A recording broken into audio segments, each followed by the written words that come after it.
12 defense engravings are coming to Boom Beach, and some of them are real game changers. They're being added with HQ28 this update, so let's break it all down. Once you do upgrade the HQ to the new max level, you can have another level on the engraver, and we'll do a quick recap on how the engraver works. Basically, you use your power stone shards to research a few engravings, and it's pretty random what you get. Before it's any one of 12 offense engravings, but when you upgrade to level 2, now 12 defense engravings are added in the mix. So like here we get a random selection of some defense engravings, some offense engravings, and you can get quality increases to make your engravings even stronger. Sometimes you don't get quality increases, instead you get research tokens, and with those you can specifically target the engravings you want to max out first. I think it's a bit more complicated than it should be, but we'll still work with it. The engraver also changed in that it only takes one power powder to boost an engraving, and for defense ones it lasts a full 36 hours. So we can go through all 12 of these new ones and break them down. We can start with grounding first, so every time you kill a building you get less gunboat energy, and using our favorite combo, scorchers, mechs, and lasers. And don't roast the base we made, just a template the dev build had, but it gave us this one with some random protos, and we'll try all from the right side. So some engravings like this, it's gonna be harder to notice, but you see on the bottom right your gunboat energy, you get only 1 or 2 every time you destroy a building. Normally you always get 3 per destroyed building, and as more straightforward ones, these are basically the opposite of some of the offense engravings. So if you have like an offense engraving that gives more gunboat energy per building, maybe you can just cancel it out. Next is shielding, which means your shock bombs are going to last about half as long at max level. And we noticed visually it looks a bit strange, because when you throw shock bombs, the timer on the shocks is still normal 12 seconds. But before the timer runs out, the defenses just start shooting. So it could trip some people up, you still see the shock timer but the actual shock is already expired. And on some bases this could matter a lot too, because on some attacks, you're really just relying on shock bombs to keep your troops alive. This engraving does affect anything that stuns or freezes, so in the off chance that you use cryoneers or maybe mechs that die so that stun effect is going to go away, it also lasts about half as long. And after shielding is overdrive, which might be one of the stronger defense engravings.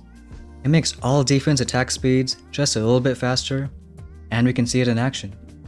Since max level is 35%, you might just be able to notice it, especially with things like rocket launchers, later on the shock blaster, anything that fires super fast, seeing all the shots in the air. But even small things like cannons, boom cannons, shooting a third of the time more quickly, just means meat shields like scorchers and mechs, they die faster. Of course, it won't matter if defenses are shocked, so it still has its limited use cases. If you're good with throwing a lot of shock bombs, maybe you don't have to worry about this engraving, but if you're doing an attack which you kind of have to let your troops go, then this could matter a lot. And now, one of the cooler engravings, Life Drain, it means every second your troops lose 1.5% of their max HP. And some people did ask, does your own troop health statues affect this? So let's find out. We've already been doing these attacks with 1 troop health, so let's take this out and see how it goes. We'll just drop a few troops, Scorcher, Mech, and Laser, flitter all the way around the beach, and see how long it takes for them to die. If you calculate it, it should take about 70 seconds for that 1.5% to add up. And looks like it's true right there. At the 2-minute 50-second mark, all our troops die, which seems way too overpowered if you had even Scorchers dying that fast. But we can go ahead and add that troop health statue back, boost it up, and see if there's any difference. And as soon as we drop the troops, we can notice that it's taking a bit less HP per second, and as we do the fliz around, it's clear that troop health means life drain does less damage. And this is only with 1 troop health statue boosted, so the more statues you have, the longer your troops can last. We can even use a medkit to heal up squishy troops like lasers. Doesn't do too much for scorchers and mechs, but going from 70 seconds for your troops dying to around 2 minutes is a pretty solid help. So it's still gonna have some impact, but if you have at least some troop health statues, maybe not so much. I think where people will notice it most is when you're doing any type of attack and some of your troops have barely any HP. Normally, if they're out of range of buildings, they can still do all the damage. But now you gotta medkit them, or with scorches or mechs, just let them die. We are doing a faster hit here with lasers, so we don't notice the impacts too much. But it could still be really annoying if you don't have troop health statues, and you have to do a very long attack. If maybe you're only running 1 or 2 troop health statues, it could be reason to add maybe a couple more. Of course, depending on how many are going to run life drain. And when the update lands, there may be a lot of shop offers with power stones, or even if you're buying diamonds. If you are making any purchases, would appreciate if you use a creator code. If you want to support this channel, you can use code Stoneheart. But back to the engravings, next is hardening, making your barrage and artillery do about half as much damage. And this one also seems like a pretty limited use case. If you're doing an attack that really relies on taking out defenses with barrage or artillery, then of course it's gonna matter. But if you just drop your troops and let them steamroll, then you don't really care about that engraving. So maybe on the weaker side, and wouldn't prioritize this over the others. The next engraving though could mess things up. We have overheat, which means any heroes or leaders now have a cooldown. At max level it's gonna be 30 seconds. And this applies as soon as you drop the hero. So whereas normally on a laser hit, maybe you want to delay Kavan until some troops are damaged or you lose a Scorcher or mech, now you might want to drop him early to get that 30-second countdown going. So even if you try to press it, it's not going to let you activate it. On this style hit, maybe it's not too bad if you don't need second wind, but I can think of tons of strategies where you really want to use an ability pretty early. Especially ones involving bullet and a front compact. If you can't use taunt or energy drink, then you gotta figure out other ways. Maybe smoke bullet early to let the timer run out. But even abilities like taunt where you use so often, that 30 seconds really gonna matter. Next is support, where the building your troops are targeting takes less damage, but transfers that damage to surrounding buildings. So it might be a little hard to notice on this laser hit, but at least initially, you can see the front buildings aren't dying that fast, but the buildings around it are taking more damage. Still not sure if this is a good or bad thing on the defender side, because at least with the laser hit, you want to kill all the buildings anyways. So maybe this is just targeting attacks that only go from one side and maybe around the base. Because as far as lasers go, if you're killing any building, I don't think it matters if you're going to kill the front ones first or everything all at once. It could impact warrior hits or maybe smoky Zukas, because when you're only targeting the HQ, it's gonna take about twice as long to take down. But let me know what you think, if this engraving is worth it. Mind Fog could be a pretty strong one too, making your troops be 25% slower in both movement speed and attack speed. So kind of the opposite of Adrenaline for the offense engraving. And you see, even dropping the troops, the lasers as they're going to the right side are taking damage from rockets, because even walking to the flags is a little bit slower. Of all the engravings so far, this one seems maybe more impactful, because even small things like rocket launcher shots, mortar shots, maybe troops where before they could dodge it sometimes, now they're too slow.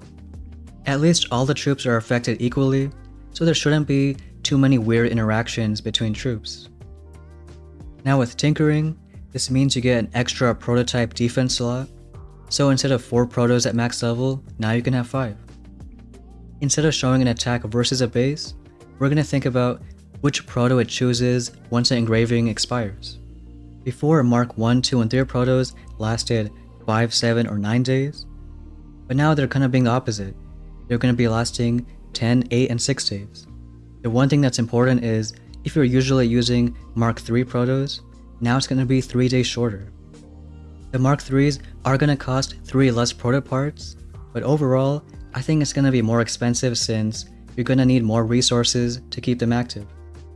So we built 5 protos right here, some Mark 1, some Mark 2, some Mark 3, and we'll see when the engraving expires, is it going to take out the first proto we put down, or the one with the least amount of time left? And it looks like it's a second option. So because that Mark 3 Shock Blaster had the least amount of time left, that's the one that got the boot. And if we activate the engraving again, we can put a grappler out this time. Once we deactivate it, it's still going to be the proto with the least amount of time left. In this case, the Mark III Zoom Cannon.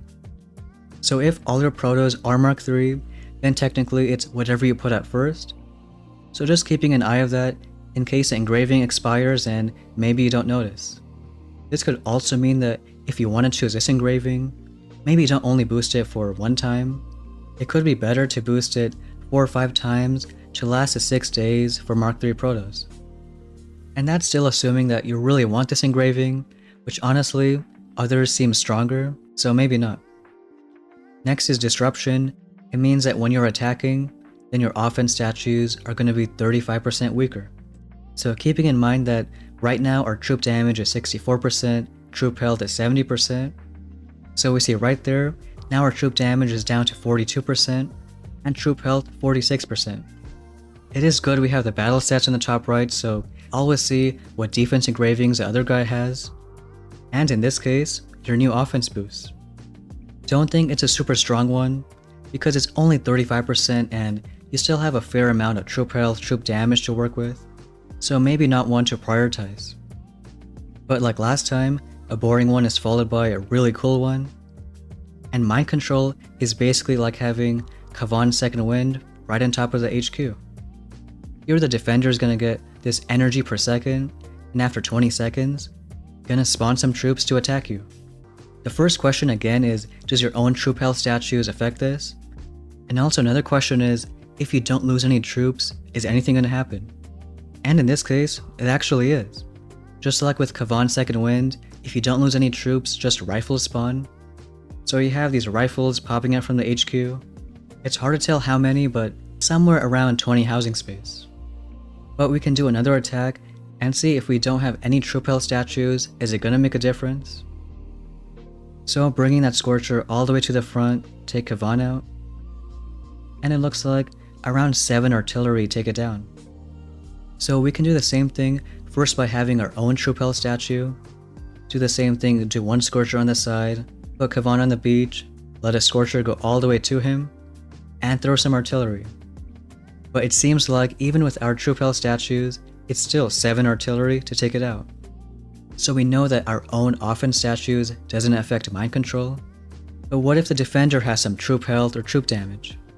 So now on this one, we see the defender has troop health statue boosted, and we'll see if there's any difference with the Scorcher that comes out. Looks like 7 artillery barely gets it down to half. And this means that mind control works almost exactly like bunkers. The defender's troop health and troop damage statues affect the troops that come out of the HQ. So it could be that some of these defense engravings give you more reason to have offense statues. Because you can imagine a 4 troop health, 8 troop damage, massive Scorcher coming right to you.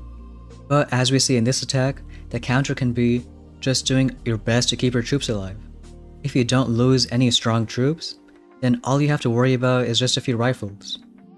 And even if the rifles have some troop health, you can use things like barrage, or in this case a lasers can easily take them down.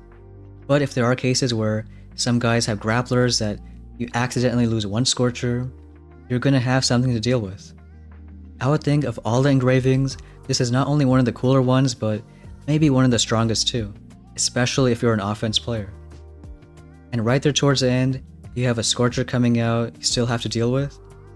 So it could still be a limited use case, but also really gonna hurt you if you mess up an attack. And the last one we're gonna check out is insurance. If you get attacked, 75% of your resources are given back to you. So we can do a comparison with and without it. After we got raided with full resources, we have about 18 million gold and wood, and 16 million stone and iron. So when we go back into the engraver and activate it, we'll see how much loot we still have active. And in this case, now we have 19 million gold and wood, and 17 million stone and iron. This could be one of the only engravings that works as an offense player. If let's say you're still saving for some big upgrades, maybe you don't care so much about defending, but you want to keep most of your resources. So you can activate this engraving and keep more of your loot. And those are the 12 defense engravings. We'll still cover a few balance changes on the offense side. First one is insulation. Instead of reducing stun effects by 50%, which is old, now it's going to be 60%. The one and only nerf is going to be to armor. Before, it reduced damage up to 80% reduction, but now it's down to 70%. So it sucks for those who already put a bunch of tokens to max this out, but 70% can still do a little bit. Another change is to intel. Instead of troops gaining 35% of the opponent's statues, now they can gain up to 50%. And the last change is to alchemy. Now it's always going to convert resources you steal to those you're missing. But on top of that, it's going to give you some bonus loot gained. So like a budget resource reward statue. Just like defense engravings, offense ones are only going to cost 1 power powder, so a buff in that sense. And if you are a solely offense player who doesn't have those engravings maxed out, maybe it's a good idea not to upgrade it to level 2, because as soon as you upgrade the engraver, then you can start getting defense engravings. So if you want to only get those offense ones, and maybe hold off on level 2 until you feel ready. And those are the 12 new engravings. So some cool ones like Life Drain and Mind Control, and some basic but strong ones like Overdrive and Mind Fog. But let me know what you think about the defense engravings, and what you're going to upgrade first. But that's going to be it for today's video. Thanks for watching, and we'll see you next time.